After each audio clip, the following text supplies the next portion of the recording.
Fala galera, tudo bem? Estamos aqui para contar um pouco da história da Laura, estamos fazendo isso já há alguns vídeos. No último vídeo nós falamos sobre a saída dela do hospital, da UTI, e também sobre a primeira ida ao neuropediatra. Se você não assistiu, eu vou colocar aqui em cima o card para você clicar e assistir. E hoje nós vamos falar do diagnóstico da Laura, o primeiro diagnóstico que nós tivemos quando ela tinha 3 meses de idade. Fica com a gente que a gente vai explicar nesse vídeo. Família. A conta parece ser simples. Você junta um casal, sonhos, planos, liga no automático e consegue construir aquilo que você sempre almejou. Porém, a vida não faz essa conta. De repente você se depara com os desafios do casamento e da criação de filhos e percebe que as coisas não são tão simples assim. Se você chegou até aqui, saiba que é disso que vamos falar. Isso mesmo, perrengues e alegrias de uma vida em família. Sejam bem-vindos ao Inspiração, Família, Fé e, claro, um bom café. The world seems small. We can sit together.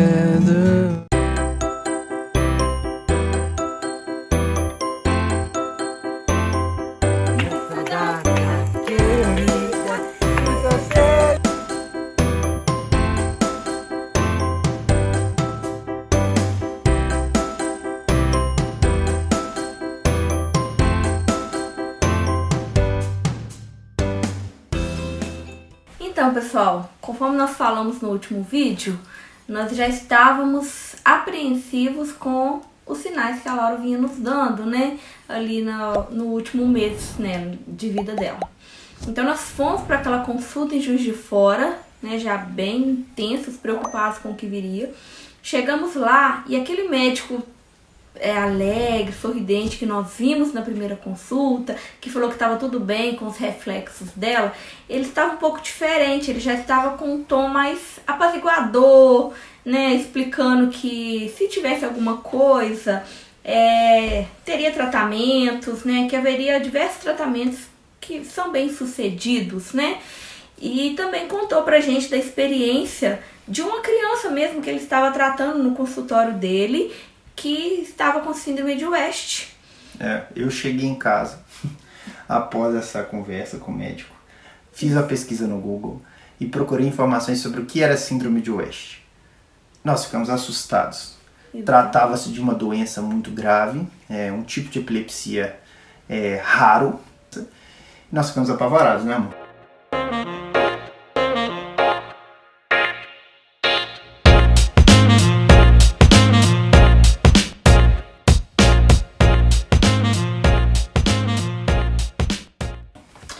Então, exatamente. E assim, nós não entendemos muito porque que ele estava contando aquela história pra gente, né? Ele falou que só poderia falar mais sobre a Laura, sobre o que ela estava passando, depois que ele visse o eletroencefalograma. Então, nós fomos fazer o eletroencefalograma, também em Juiz de Fora. Vale ressaltar aqui que todo o tratamento, né, foi feito em Juiz de Fora inicialmente, porque aqui em Viçosa, na época, nós não tínhamos neuropediatra aqui e também nenhuma clínica que fizesse esse exame em crianças com 3 meses de vida. Então, por isso, nós vamos fazer tudo isso lá em Juiz de Fora. Então, nós fizemos o eletroencefalograma lá, né, com toda uma dificuldade pela idade, pelo tamanho da criança, muito nova, 3 meses de vida, mas nós conseguimos fazer o exame e retornamos para casa aguardando a resposta do médico, porque o laudo seria enviado para ele. É legal ressaltar, gente, que o Google é uma ferramenta muito boa nos nossos dias, né? Mas quando pessoas que não são especialistas no tema buscam essas informações, normalmente não buscam de uma maneira correta, né? Encontra-se de tudo lá, né? Você vai deixar eu falar? Não tava te cortando, não. Eu só fiz só colocar uma vírgula aí.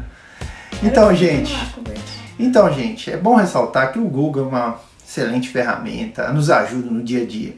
Só que quando pessoas que não são especialistas no tema vai procurar informações, vem de tudo como resposta. Eu já disse que a gente busca artigos científicos e tal, mas cada criança é uma criança, cada tratamento é um tratamento. E nós, como pais, a gente acaba não ponderando tudo isso, né? Então, assim, pesquisamos no Google, ficamos extremamente preocupados e passaram-se alguns dias da realização do eletroencefalograma o médico nos ligou, informando e confirmando a síndrome de West. Síndrome de West, de uma maneira simples, nós vamos tirar um vídeo educativo especialmente para falar sobre isso. Mas ela tem 3 padrões, né, amor? Isso. A síndrome de West ela é caracterizada por 3 coisas. A hiperritmia, que é um padrão que aparece no eletro, o atraso no desenvolvimento da criança e os espasmos, né?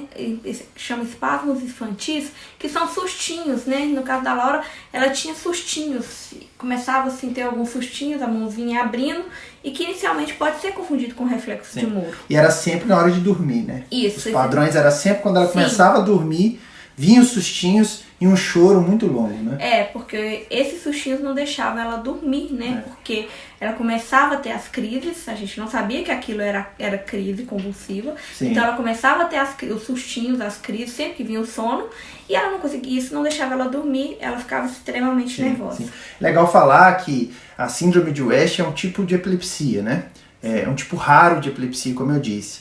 E muitas pessoas acham que as convulsões, que uma convulsão é só aquela convulsão clássica que a gente vê, né? Tônico-mioclônica, que eu acho que é o nome. Que é essa convulsão que a gente é mais o costume de ver, né? Mas no caso da Laura, as convulsões eram esses sustos, espasmos, né? A síndrome de West também é conhecida como síndrome dos espasmos infantis. E é com base nisso que o médico tomou o diagnóstico. Isso.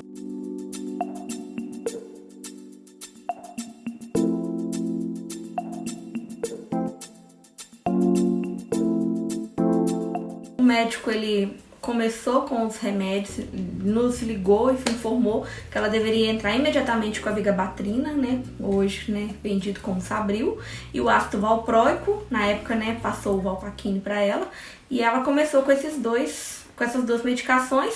Ela já tomava uma medicação que ela saiu da UTI tomando, né, que era o fenobarbital. Ele suspendeu essa medicação e iniciou essas outras 2. Sim. E ali começamos então o tratamento com ela, né, para síndrome de West. E a médica também, né, a pediatra dela, nos orientou também a buscar um médico em Belo Horizonte, né, referência na área em epilepsia, referência em paralisia cerebral, com vários livros publicados, para então buscar novas alternativas de tratamento para ela. Sim, lembrando que esse médico de Juiz de Fora, ele tinha uma relação com esse médico de BH, mas ele foi orientador desse médico de Juiz de Fora, era uma mesma linha de pesquisa, mas esse médico de Belo Horizonte, ele é ainda referência no país todo nesses tratamentos de pessoa que tem paralisia cerebral. Nós fomos para Belo Horizonte então e começamos todo o processo desse diagnóstico e de tratamento da síndrome de West. Sim, e durante esse período de tratamento, a parte intensa da Laura, da doença, o ápice da doença ali, nós vivemos um momento muito complicado com ela, porque Laura chorava durante 2 a 3 horas para dormir. Ela não dormia e a gente não sabia o que estava acontecendo naquela época. Hoje a gente sabe que é crise, que não deixava ela dormir. E ela não dormia, ficou muito nervosa, muito assim, irritada. E a gente, assim, chegou num esgotamento tão grande, porque eram 2, 3 horas fazendo ela dormir. Eu chorava junto, eu começava a chorar junto, porque minha filha gritava, caía em sono, gritava e não conseguia dormir. É bom lembrar que nessa época eu já tinha voltado a trabalhar, a Cris não. Por mais que eu tinha uma boa condição de trabalho, né, não ficava o tempo todo envolvido lá, eu poderia também contribuir em casa, mas era difícil pra caramba de cuidar desses choros. E os choros não eram só na hora de dormir à noite, né? Tinha choros também durante o dia.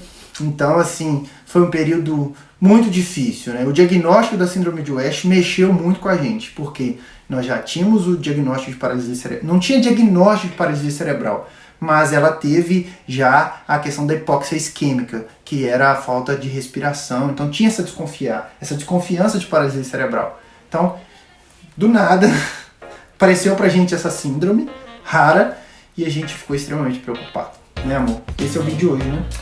Então, pessoal, esse é o vídeo de hoje, né, que nós falamos. No próximo vídeo nós vamos falar um pouquinho da nossa as nossas vidas a Belo Horizonte, né? Para finalizar o diagnóstico, né? Realização de novos exames genéticos que ela fez também. Então, esse aí é o conteúdo do próximo vídeo. Muito obrigada por ficar aqui conosco, né? Se você gostou desse conteúdo, compartilhe aí com seus amigos, né? Que nosso objetivo aqui é tentar ajudar famílias que também passaram por essa mesma experiência que a gente. Muito obrigada. Isso aí, galera. Obrigado. Tchau, tchau. Eu não acho que é isso o próximo vídeo, não. Peraí. Próximo.